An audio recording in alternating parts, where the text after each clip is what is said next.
Hai, oke, assalamualaikum warahmatullahi wabarakatuh. Kembali lagi di channel saya ya. Saya di sini tidak mengemis untuk kalian subscribe video saya atau channel saya. Saya di sini berniat mudah-mudahan video ini saya bisa bermanfaat buat teman-teman yang belajar bisnis ya. Jangan lupa tonton sampai beres video ini supaya kalian tidak salah tangkap ya. Dan nanti di akhir video saya akan memasukkan atau menuliskan apa saja alat-alat yang perlu teman-teman kumpulkan ya. Mungkin itu saja. Selamat menonton. Kita saksikan videonya seperti apa ya. Apabila ada kekurangan mohon dimaafkan karena ini cuman sekedar share aja sepengetahuan saya. Bagi teman-teman yang memiliki pengetahuan yang lain bisa berkomentar di bawah, bisa tambahkan komentarnya di bawah ya. Oke, langsung saja ke tutorial setelah iklan berikut ini. Let's go.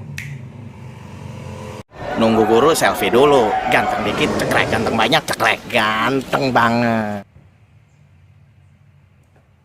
Hai, assalamualaikum warahmatullahi wabarakatuh. Oke, pada kesempatan kali ini saya tidak akan membuang-buang waktu ya. Saya akan berbagi bagaimana sih cara belajar sablon manual ya. Bagi kalian yang masih belajar atau pemula, saya sangat menghargai Anda karena walau bagaimanapun berarti Anda memiliki kesempatan untuk jauh lebih baik lagi dari sebelumnya.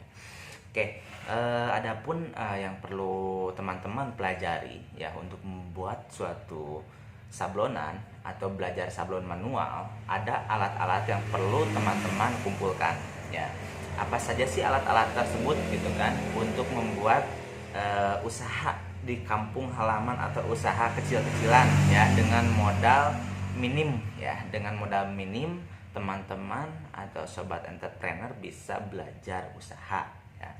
Adapun untuk belajar sablon manual ya, yang pertama satu ya, alat apa saja sih? Satu yaitu screen ya.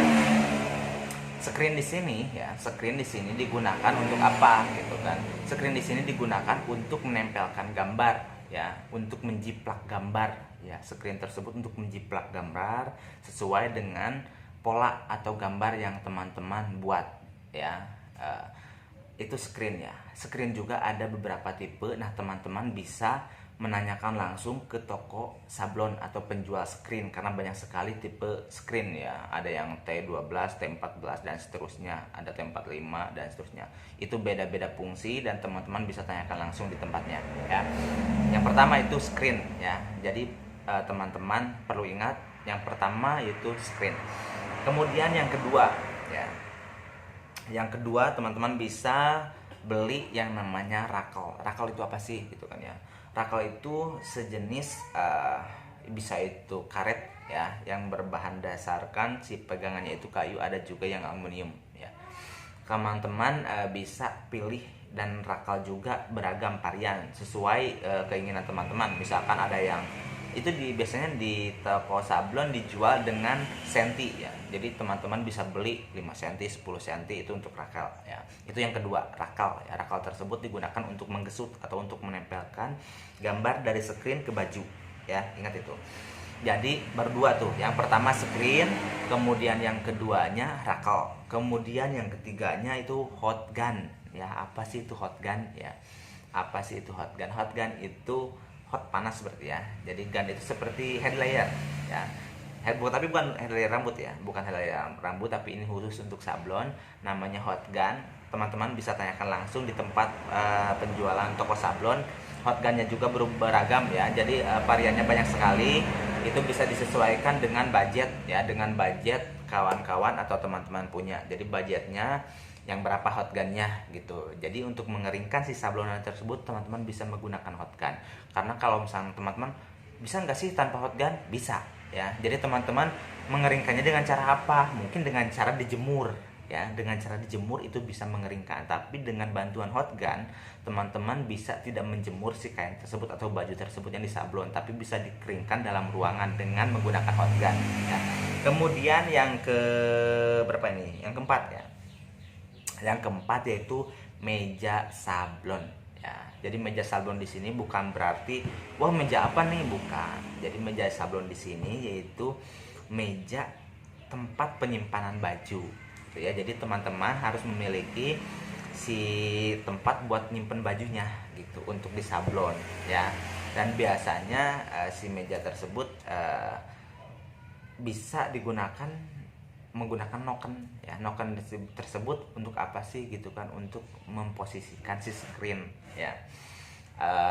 Kemudian yang selanjutnya yaitu cairan abdruk ya. Cairan abdruk ya, apa sih itu cairan abdruk? Cairan abdruk itu yaitu suatu cairan atau campuran ya, campuran.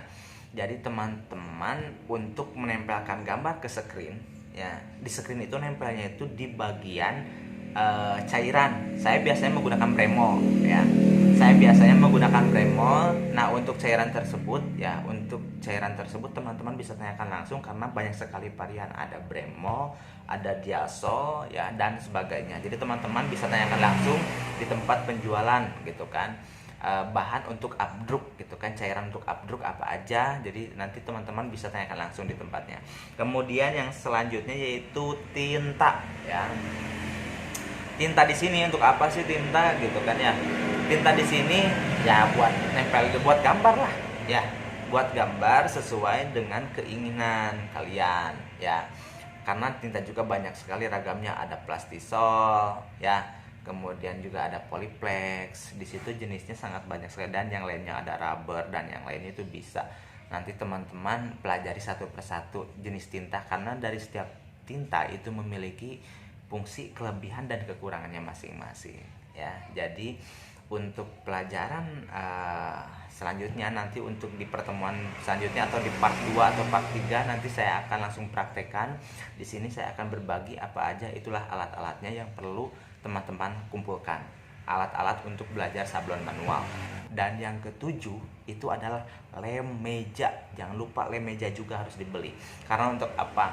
Karena ketika nanti baju ditempel ya di meja tersebut, itu akan menempel ya. Jadikan itu si gambar.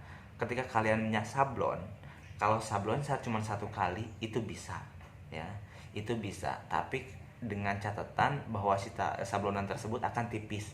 Dengan satu catatan, kalau teman-teman ingin sablonnya itu lebih tebal, di mejanya itu harus menggunakan lem meja, supaya nanti bisa ditimpa 2 kali, 3 kali, bahkan sesuai dengan keinginan teman-teman ya. Itu aja. Mungkin saya sangat menghargai Anda semuanya. Saya di sini tidak berharap Anda untuk subscribe ya, karena di sini saya niatnya ingin berbagi tips bagaimana sih cara membuat atau belajar sablon manual ya. Ingat, nanti saya akan list satu persatu ya. Setelah video ini saya akan list satu persatu. Nah, teman-teman bisa kumpulkan barang-barang yang saya list ya. Itu aja mungkin yang bisa saya bagikan. Terima kasih.